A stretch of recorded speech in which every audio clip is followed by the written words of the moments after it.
Irmãos, vamos ler a palavra do Senhor no primeiro salmo da Bíblia, o Salmo 1. Convido os irmãos para fazermos uma leitura em conjunto deste primeiro salmo da Bíblia. Todos juntos.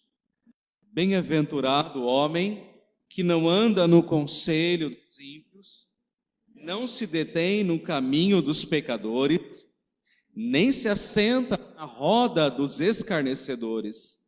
Antes o seu prazer está na lei do Senhor, e na sua lei medita de dia e de noite. Ele é como árvore plantada junto à corrente de águas, que no devido tempo dá o seu fruto, e cuja folhagem não murcha, e tudo quanto ele faz será bem-sucedido. Os ímpios não são assim, são, porém, como a palha que o vento dispersa. Por isso os perversos não prevalecerão no juízo, nem os pecadores na congregação dos justos. Mas o Senhor conhece o caminho dos justos, mas o caminho dos ímpios perecerá. Amém, irmãos. Vamos abrir a palavra do Senhor, irmãos, no livro do profeta Malaquias. E nós encerraremos hoje, então, essa série de mensagens nesse último livro do Antigo Testamento. Malaquias, capítulo 4, do verso 1 até o verso 6. Vamos ler, então, a palavra do Senhor. Pois eis que vem o dia e arde como fornalha. Todos os soberbos e todos os que cometem perversidade serão como restolho. O dia que vem os abrasará, diz o Senhor dos Exércitos, de sorte que não lhes deixará nem raiz, nem ramo.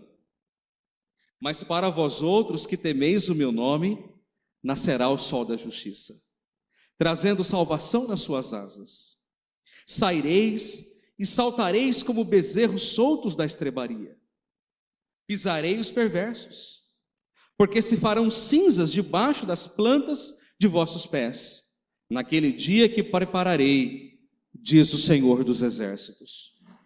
Lembrai-vos da lei de Moisés, meu servo, a qual lhe prescrevi em Horebe para todo Israel, a saber, estatutos e juízos. Eis que eu vos enviarei o profeta Elias, antes que venha o grande e terrível dia do Senhor. Ele converterá o coração dos pais aos filhos, e o coração dos filhos a seus pais, para que eu não venha e fira a terra com maldição. Vamos orar mais uma vez, irmãos. Pai, fala ao nosso coração. Dá-nos entendimento e dá-nos compreensão da Tua palavra. Mostra-nos aquilo que Tu queres para a nossa vida. Abra, Senhor, os nossos olhos para contemplarmos as maravilhas da Tua lei.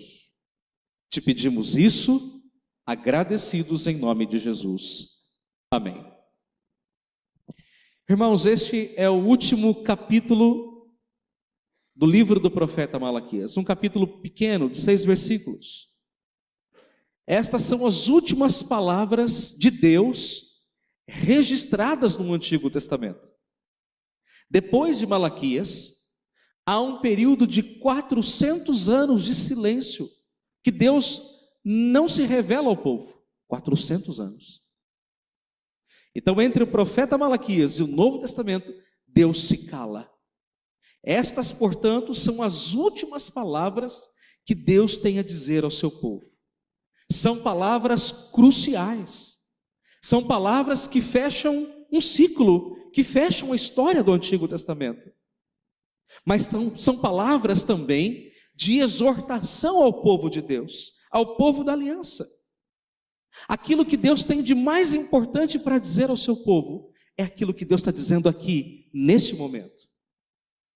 Entretanto, Essas palavras foram escritas há milhares de anos atrás, talvez 3.000 anos atrás, há quem diga, numa contagem mais aproximada, mas são palavras que têm validade tanto para a época quanto para hoje, irmãos. E quando nós estudamos o livro do profeta, a gente percebe que a mensagem de Malaquias, ela é tão verdadeira para os dias dele, quanto também é para os nossos dias. A mensagem é a mesma, a mensagem não muda, o que muda são os pecadores. Mas qual é o grande ponto que está por detrás dessas palavras? O ponto é o seguinte: vale a pena servir a Deus? Vale a pena servir a Deus quando o ímpio e o injusto prosperam na vida e o servo fiel de Deus enfrenta dificuldades e provações? Esse é o ponto. Esse é o questionamento do povo de Israel para com Deus. Eles estão dizendo assim: olha, está vendo aí, Senhor, olha o ímpio, olha o perverso. Eles prosperam, eles passam por bons aos olhos do Senhor. E nós aqui, que somos os servos fiéis, que batalhamos, que lutamos, que frequentamos o culto, a nossa vida perece. Somos pobres, não há gado no curral, não há vide, não há fruto no campo, não há chuva no céu, a nossa terra está seca, árida. E a pergunta que eles estão fazendo é: vale mesmo a pena servir a Deus, cultuá-lo e adorá-lo? Essa é a pergunta que eles estão fazendo. E essa é a pergunta que Deus vai responder a eles. É isso que o Senhor tem feito ao longo de todo o livro do profeta Malaquias. Nessa noite, esse capítulo nos ensina e nos mostra as razões pelas quais vale a pena servir a Deus. Então, aqui, o capítulo 4 é a última palavra, é a última resposta derradeira, definitiva, que Deus dá ao povo de Israel. A pergunta deles é: vale a pena servir a Deus? Deus então diz: sim, vale a pena. Por quais razões?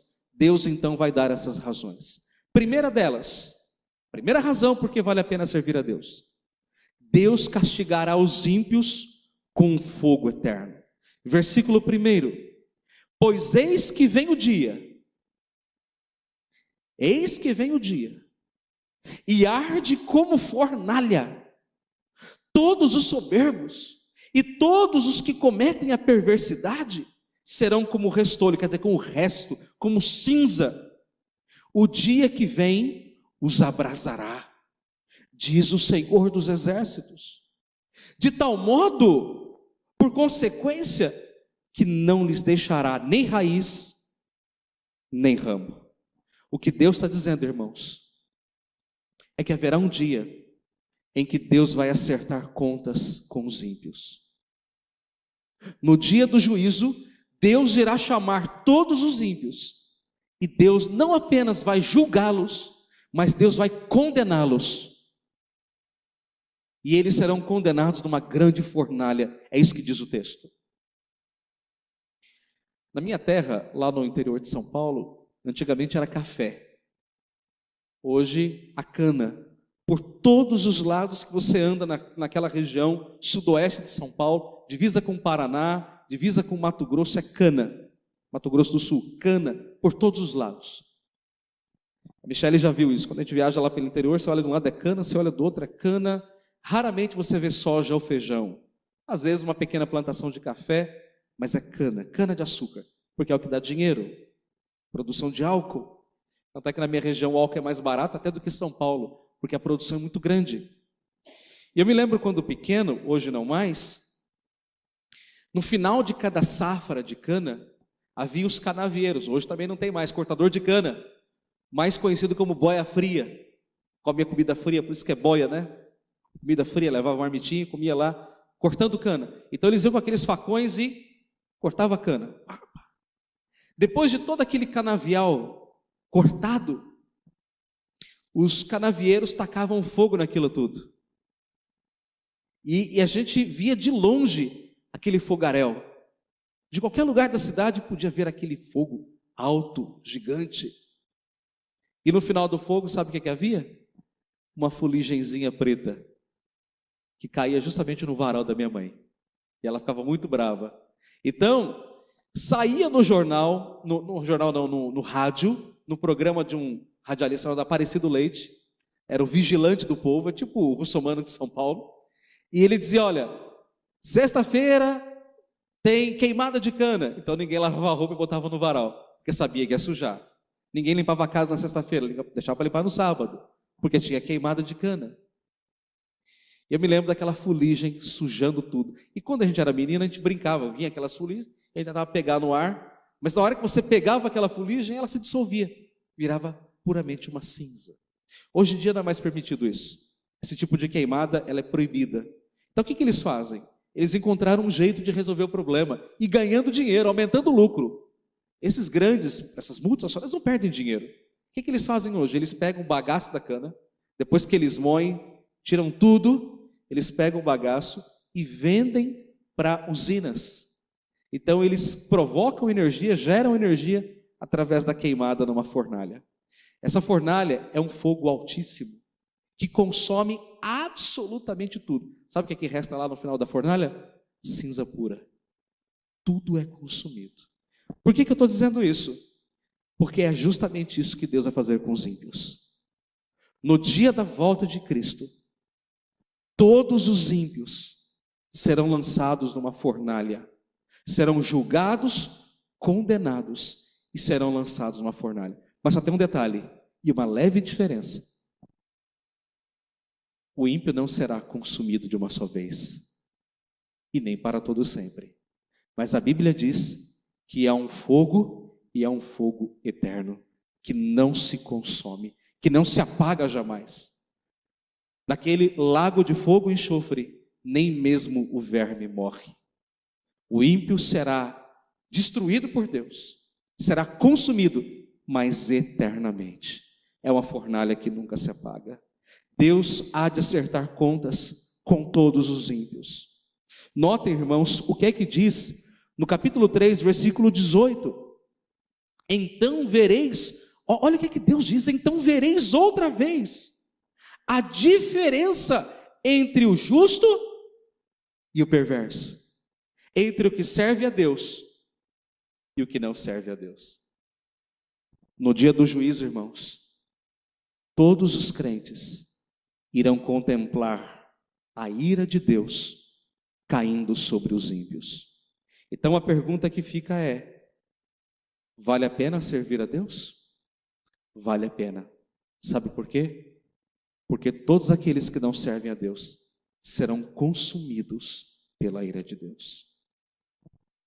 Eu sempre digo o seguinte: creia em Jesus enquanto ele veio ao mundo como cordeiro, porque no dia que ele voltar como leão, será muito, muito tarde.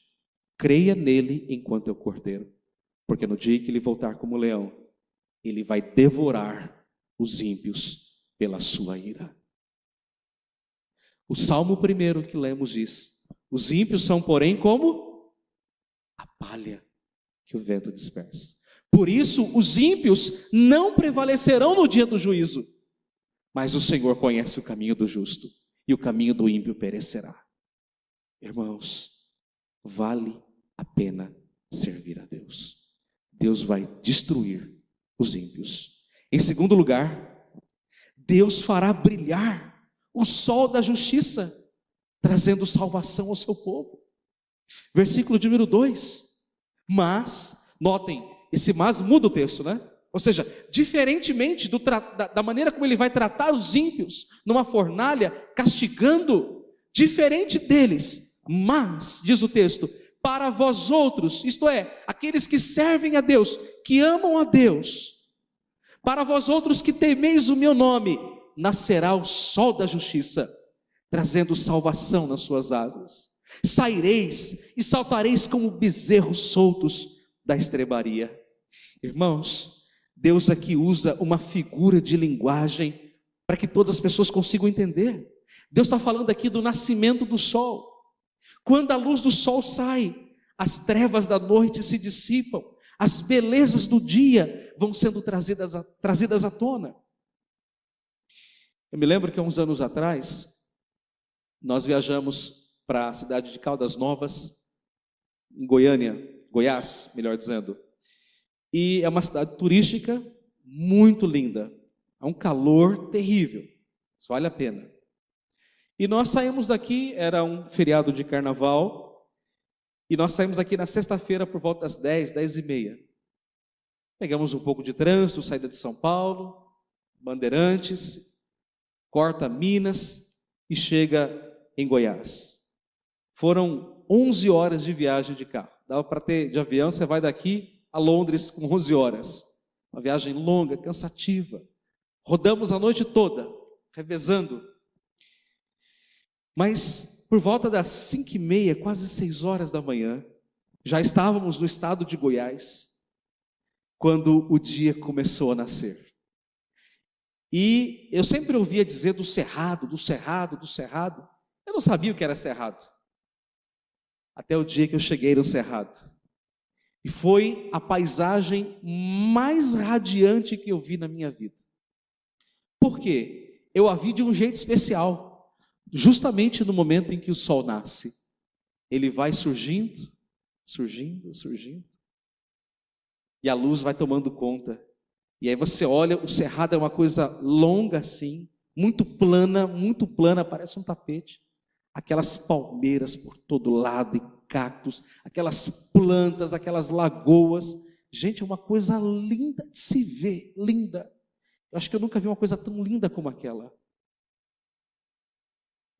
Nascedouro do sol, e aquela luz vai tomando conta daquele lugar, e vai trazendo beleza àquilo tudo. O que Deus está dizendo é justamente isso. No dia em que o sol da justiça nascer, Ele trará nas suas asas, como um pássaro, essa ideia é uma figura de linguagem, né? Ele trará nas suas asas a salvação. É evidente, isso aqui é claro, Ele está apontando para a vinda de Cristo. E isto já aconteceu. O sol da justiça já nasceu. A luz de Cristo já brilhou, já iluminou nosso coração. E onde a luz de Cristo, irmãos, chega, as trevas saem do coração. Não há como. Quando eu me converti a Cristo em 1995, eu era completamente cego espiritual, cego. Mas quando você crê em Cristo e entrega a sua vida a Ele, parece, irmãos, que o mundo se abre. É como se você fosse um cego e você passa a enxergar todas as coisas. Você passa a ver o mundo de maneira tão diferente. Você fala, meu Deus, como é que eu pude ser tão cego por 15 anos da minha vida? Como é que eu não enxerguei antes essas verdades?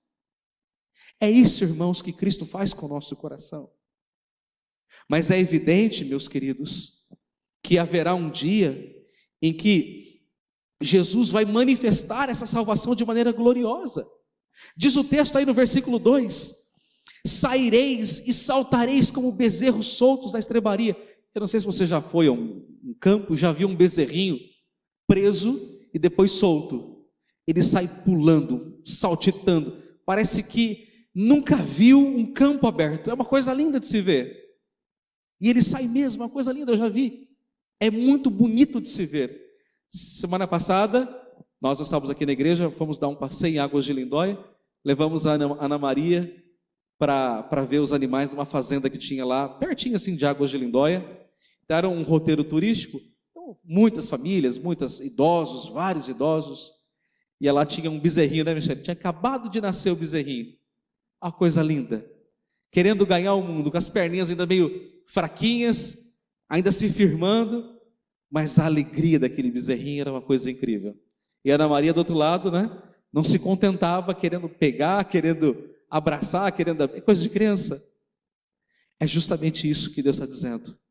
Quando o sol da justiça se manifesta e traz salvação, a alegria, a júbilo, a contentamento de fato, irmãos. Queridos, vale ou não vale a pena servir a Deus? E desfrutar desse sol da justiça, dessa alegria maravilhosa. Haverá um dia, irmãos, em que Cristo vai voltar. E o sol da justiça vai brilhar entre as nuvens. E vai brilhar sobre o nosso rosto. Mas aqueles que não estiverem em Cristo serão aniquilados serão consumidos pela ira de Deus. Para nós não. Para aqueles que estiverem em Cristo, nascerá o sol da justiça. Haverá alegria, júbilo e contentamento. Naquele dia, sabe o que é que Deus vai fazer? O que está aí no verso 18 do capítulo 3. Então vereis outra vez a diferença entre o justo e o perverso, entre o que serve a Deus e o que não serve. No dia da volta de Cristo, Deus irá separar o joio do trigo, os cordeiros dos cabritos, o mal do bem, o ímpio do crente, o perverso do justo. E então naquele dia vocês irão ver se vale ou não vale a pena servir a Deus. Em terceiro lugar, Deus humilhará os ímpios e Deus exaltará os crentes. Versículo 3. Pisareis os perversos, isto é, no dia da volta de Cristo, porque se farão cinzas debaixo das plantas de vossos pés, naquele dia que prepararei, diz o Senhor dos Exércitos. Irmãos, naquele dia final, os crentes irão pisar nos ímpios. É claro, é uma figura de linguagem, não é algo literal, mas o que Deus está querendo dizer é o seguinte: os ímpios serão como cinza, e eles estarão debaixo dos seus pés.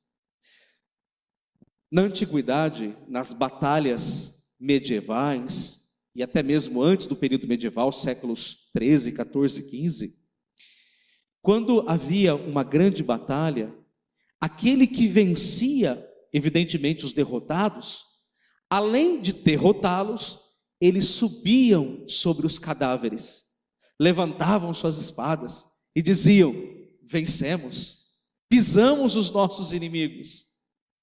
Essa é a figura que Deus está empregando aqui.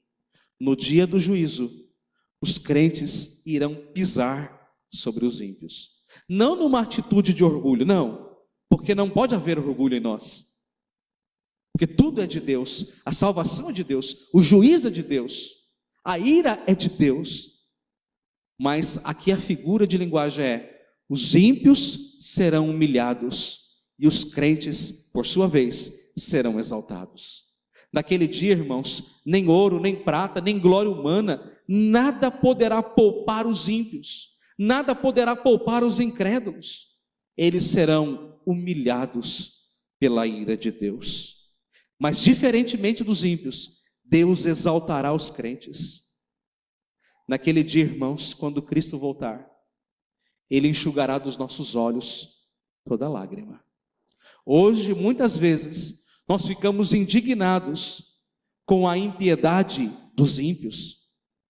Ficamos indignados com a desonestidade, com a corrupção, com os assassinos impuros.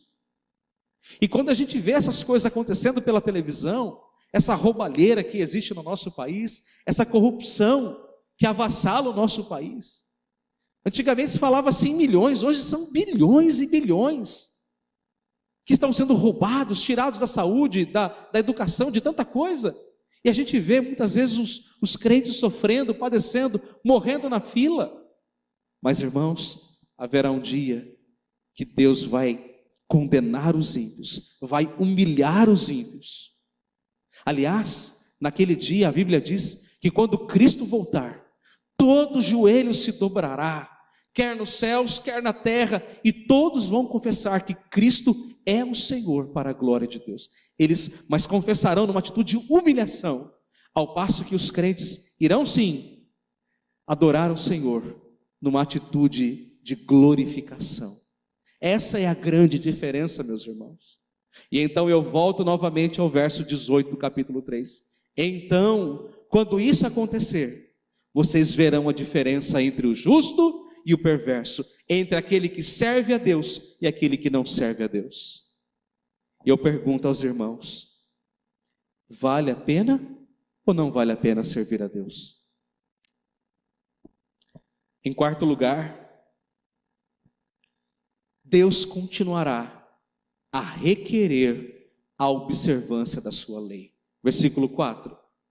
Lembrai-vos da lei de Moisés, meu servo, a qual lhe prescrevi lá em Horebe, para todo Israel saber estatutos e juízos.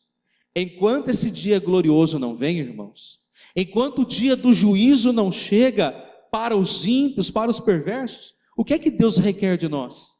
Que nós observemos a sua lei. Irmãos, a lei de Deus, ela é uma bênção, embora um dia ela já foi uma maldição. Quando os homens queriam viver pela lei, quando eles achavam que ao guardar a lei, eles seriam salvos. Na verdade, Israel sempre pensou assim: bom, se eu observar a lei de Deus, eu serei salvo. E Paulo chega e diz: não, o justo viverá pela fé. A lei não nos salva, a lei nos condena. Mas quando Cristo veio e morreu na cruz, Ele cumpriu a lei. Ele morreu para fazer aquilo que nós não poderíamos fazer. Ele cumpriu perfeitamente a lei de Deus, de tal modo que a lei para nós hoje, ela é uma bênção e não mais uma maldição. A lei, ela expressa o caráter de Deus. Paulo diz que a lei de Deus é boa, perfeita e santa. A lei de Deus, irmãos, não pode ser um fardo para o crente. Ah, é um fardo obedecer os mandamentos de Deus. Não é. Jesus disse que não é. Ele disse que o meu fardo é leve, o meu jugo é suave. Aliás, o salmista Davi diz: quanto amo a tua lei, guardo no coração as tuas palavras para não pecar contra ti. Irmãos, obedecer a lei de Deus não pode ser um peso, tem que ser um privilégio para o crente, tem que ser uma bênção, tem que ser uma coisa saudável, não pode ser jamais um peso. Não pode ser: puxa, eu tenho que fazer a vontade de Deus. Ora, não, eu amo a lei de Deus, eu amo obedecer a Deus. Jesus disse: aquele que tem os meus mandamentos e os guarda, esse é o que me ama, e aquele que me ama será amado por meu Pai, e eu também o amarei e me manifestarei a ele. Queridos, vale a pena servir a Deus, vale a pena amar a lei de Deus, vale a pena guardar a lei de Deus, vale a pena praticar a lei de Deus. O ímpio não tem prazer na lei de Deus, o ímpio não ama a lei de Deus, o ímpio não ama a Deus, muito menos a lei de Deus. Mas aquele que é crente, ele ama o Senhor, ele ama a lei de Deus, porque a lei de Deus é uma bênção para a nossa vida. E então eu volto ao versículo 18. Então naquele dia vocês verão a diferença entre aquele que serve a Deus e aquele que não serve a Deus. Naquele dia do juízo, a lei será contra os ímpios, a lei será contra eles. Mas para nós não, para nós será uma bênção, porque Jesus cumpriu a lei no nosso lugar. Em último lugar, Deus preparará o seu povo para a vinda de Cristo. E Ele tem feito isso, versículos 5 e 6. Eis que eu vos enviarei o profeta Elias, antes que venha o grande e terrível dia do Senhor. E o que é que esse profeta fará? Ele converterá o coração dos pais aos filhos, e o coração dos filhos aos seus pais, para que eu não venha e fira a terra com maldição. Quem foi o profeta Elias? Ele foi um grande profeta, se não o maior profeta do Antigo Testamento, o profeta mais poderoso do Antigo Testamento. Elias foi um profeta verdadeiro, ele pregava a palavra, ele derrotou os profetas de Baal, derrubou os postes ídolos, aqueles ídolos que o povo queria adorar, ele foi lá e consumiu tudo. Elias era um homem corajoso, e a Bíblia diz que Elias, ele foi levado por Deus, ele não viu a morte, num redemoinho, num grande redemoinho.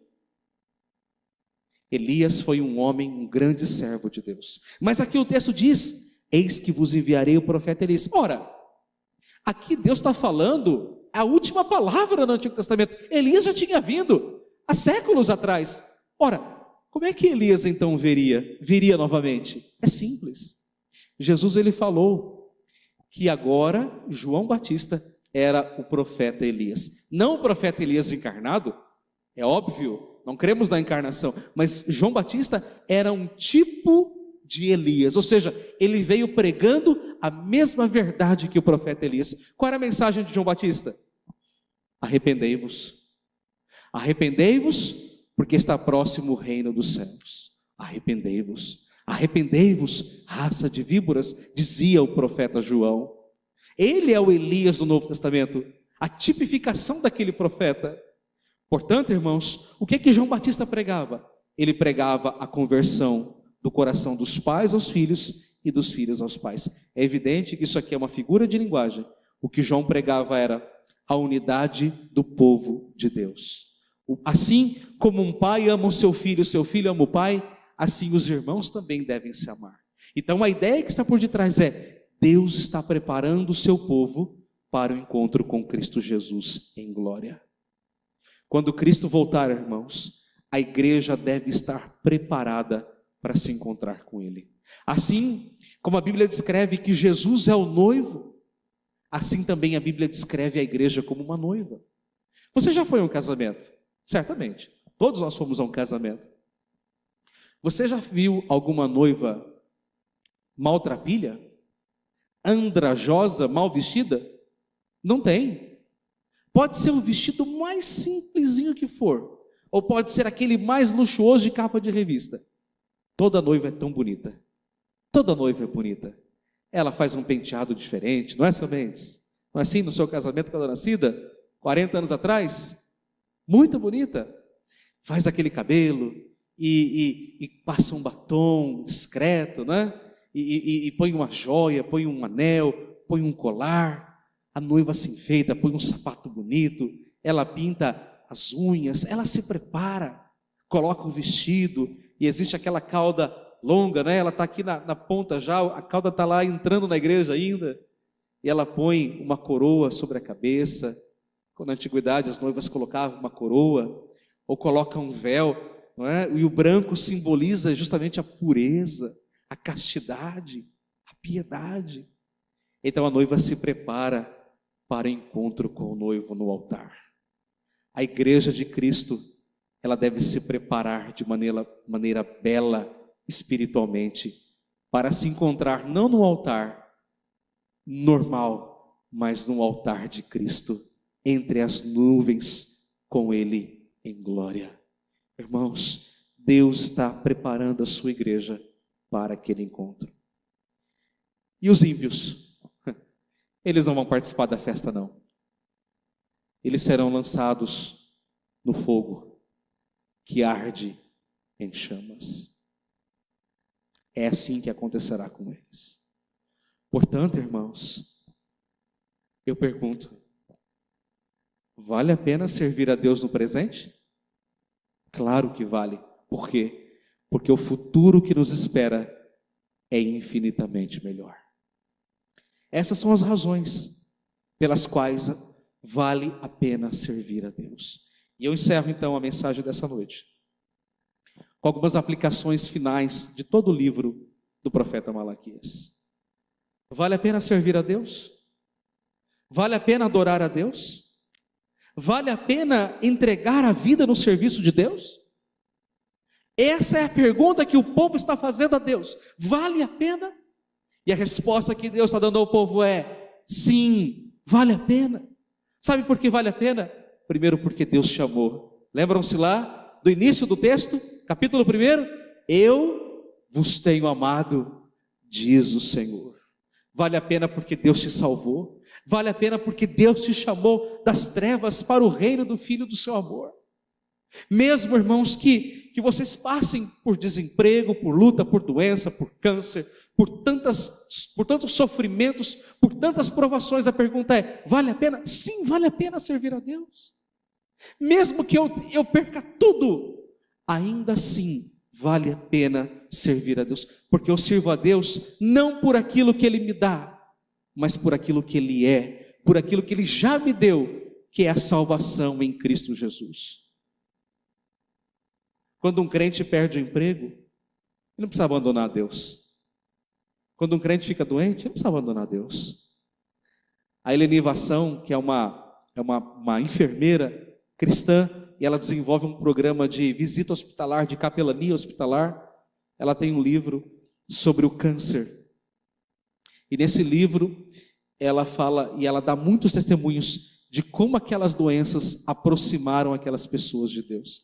Muitas vezes, meus irmãos, Deus nos permite ficar doentes, enfermos, perder o emprego, passar por lutas, não porque Deus quer nos ver sofrer, porque Deus não tem alegria nisso. Deus não tem alegria nisso. É como um pai, nenhum pai se alegra quando vê um filho machucado, doente, triste. Muito pelo contrário. Mas muitas vezes Deus permite que essas coisas aconteçam na nossa vida para nos aproximar dEle, para nos fazer buscar mais a Deus, ter mais tempo de oração, de dependência do Senhor. Muitas vezes os crentes perdem emprego, ficam doentes, primeira coisa que eles fazem, eles abandonam a Deus, viram as costas para Deus, fogem da igreja, se afastam da igreja como se Deus fosse o culpado, como se a igreja fosse a culpada, e não é verdade. Essas coisas têm que nos aproximar de Deus, porque nós temos que servir a Deus e amá-lo, independentemente da nossa situação financeira, da nossa situação física. Deus está acima de todas as coisas. Além disso, irmãos, vale a pena servir a Deus. Priorize o culto, priorize a Deus, priorize a oração, priorize a comunhão com o povo de Deus. Era isso que eles não queriam fazer aqui, era isso que eles não estavam fazendo. Eles olhavam para aquilo tudo e diziam assim: puxa, olha, não há gado no curral, não há fruto lá na terra, não há chuva no céu, a nossa terra está seca, árida. E a pergunta é: bom, o crente, o ímpio está lá prosperando, eu estou aqui sofrendo, então vale a pena servir a Deus? E Deus diz: sim, vale a pena servir a Deus, vale a pena. Queridos irmãos, esse povo não queria servir a Deus, esse povo não queria adorar ao Senhor, e isso os levou a priorizar as suas próprias vidas, ao invés de priorizarem o culto a Deus. Eles estavam levando para o culto animal coxo, cego, manco, animal enfermo, levavam pães imundos no altar de Deus. Isso tem que nos fazer pensar: será que aquilo que eu estou dando a Deus é o melhor? Eu dou a Deus o melhor do meu tempo? Eu dou a Deus o melhor da minha vida? Eu dou a Deus o melhor daquilo que eu tenho, o melhor das minhas finanças? Ou será que aquilo que eu dou para Deus é o resto? É o que sobra? E Deus fala: eu não tenho prazer em vós, nem aceitarei da vossa mão a vossa oferta. Sabe por quê? Porque tudo que Deus quer de nós é o melhor. Deus quer o melhor do nosso tempo, o melhor da nossa vida, o melhor das nossas finanças. Deus quer o melhor. Se você não dá o melhor para Deus, não dê, porque Deus não aceita. Deus só quer aquilo que é perfeito, que é perfeito. Mas, queridos, em último lugar, se você tem desejo sincero de servir a Deus, consagre a Ele a sua vida, consagre a Ele o seu lar, consagre a Ele os seus filhos, os seus bens, a sua vida, a sua família, o seu carro, a sua casa, tudo. Na minha casa, nós sempre tivemos essa concepção: tudo que nós temos é de Deus, nada é nosso. Meu carro é do Senhor, a minha casa é do Senhor, o meu dinheiro é do Senhor, o que é dele, a minha vida é do Senhor, tudo é do Senhor, e tudo é para Ele, para a glória dEle. Ele me dá tudo, tudo. Ele me dá saúde, Ele me dá vida, Ele me dá o ar, Ele me dá o sol, Ele me dá roupa, Ele me dá coragem para trabalhar na segunda-feira, num dia de chuva, frio, com trânsito. Ele me dá alegria, Ele me dá uma família, Ele me dá um emprego, Ele me dá comida, me dá vestes, me dá tudo. O que eu tenho dado a Deus? Irmãos,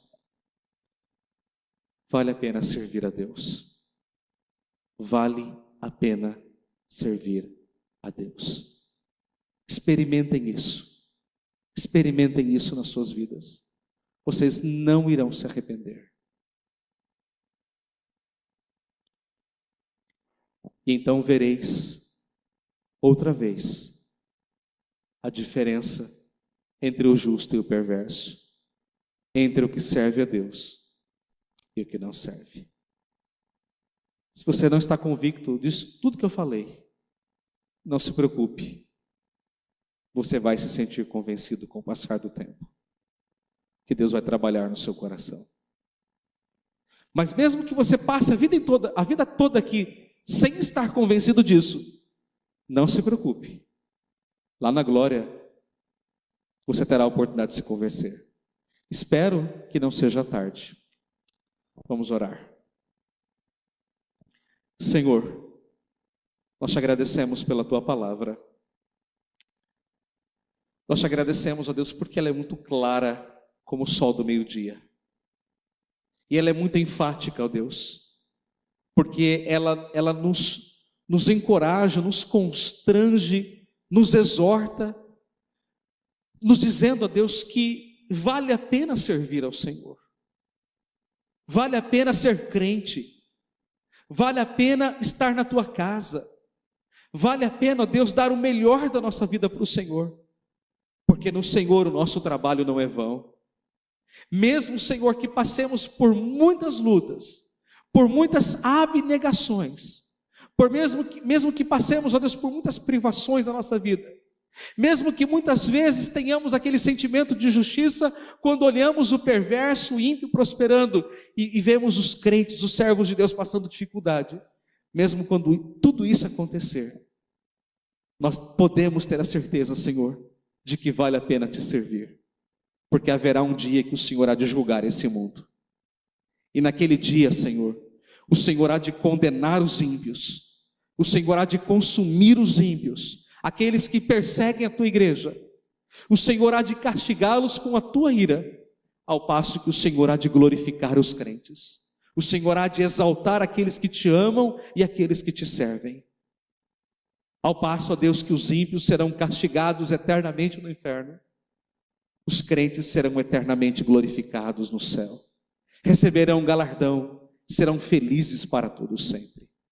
Nesse dia, o Senhor nos mostrará a diferença entre o ímpio e o crente, o perverso e o justo. Naquele dia o Senhor fará a distinção entre aquele que te serve e aquele que não te serve. Ó Deus, que nesta noite, todas as pessoas aqui, cada um individualmente, possa ter a plena convicção de que vale a pena servir ao Senhor. Vale a pena servir ao Senhor. Ó Deus, mesmo que isso nos custe muitas lutas, muitas tribulações, nós sabemos que naquele dia, quando o Senhor voltar, nenhuma das nossas obras será esquecida pelo Senhor. Ó Deus, abençoa a tua igreja. Desperta, ó Deus, a igreja presbiteriana do Jardim Girassol, para que ela possa ser uma igreja serva do Senhor, para que essa igreja possa dar ao Senhor o melhor da sua vida, o melhor da sua família, o melhor do seu trabalho, o melhor do seu tempo, o melhor das suas condições econômicas, que essa igreja possa dar o melhor ao Senhor, porque o Senhor já nos deu o melhor de tudo, o Senhor nos deu a salvação em Cristo Jesus. Ó Deus, nós te adoramos, e nós queremos consagrar a nossa vida no teu altar nessa noite. Nós queremos derramar a nossa vida no teu altar. E nós queremos consagrar tudo aquilo que somos e tudo aquilo que temos. E nós declaramos que nós queremos servir ao Senhor de todo o nosso coração, de toda a nossa alma, de toda a nossa mente, de toda a nossa força, com tudo aquilo que somos e com tudo aquilo que temos. E nós fazemos isso, ó Pai, consagrados em nome e por amor de Cristo Jesus. Amém, Senhor. Que o Senhor vos abençoe, vos guarde. Que o Senhor sobre vós levante o rosto e tenha misericórdia de vós. Que o Senhor sobre vós levante o rosto e vos dê a paz. Que a maravilhosa graça de Cristo, o amor de Deus o Pai, a comunhão, a consolação e o poder do Espírito Santo de Deus repouse sobre vós, irmãos e irmãs, hoje e pelos séculos dos séculos. Amém, Senhor.